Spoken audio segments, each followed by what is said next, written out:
फातमिया college Karachi में असातिज़ा की फलाह बहबूद के लिए अपनी नौयत का पहला प्रोग्राम मुनक़िद किया गया। इक़दाम का मकसद एक सेहतमंद तालीमी कम्यूनिटी को फ़रोग़ देना था। तक़रीब के मेहमान ख़ुसूसी chairman board of intermediate education Karachi professor Faqir Mohammad Lakhu थे।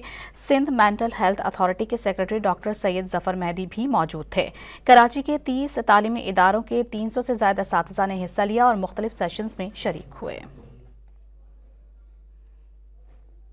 फातमिया कॉलेज कराची में असातिज़ा की फलाह बहबूद के लिए अपनी नौयत का पहला प्रोग्राम मुनक़िद किया गया। इक़दाम का मकसद एक सेहतमंद तालीमी कम्यूनिटी को फ़रोग़ देना था।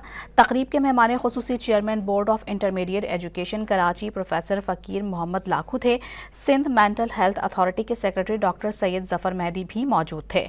कराची के 30 तालीमी इदारों के 300 से ज़्यादा असातिज़ा ने हिस्सा लिया और मुख्तलिफ सेशंस में शरीक हुए।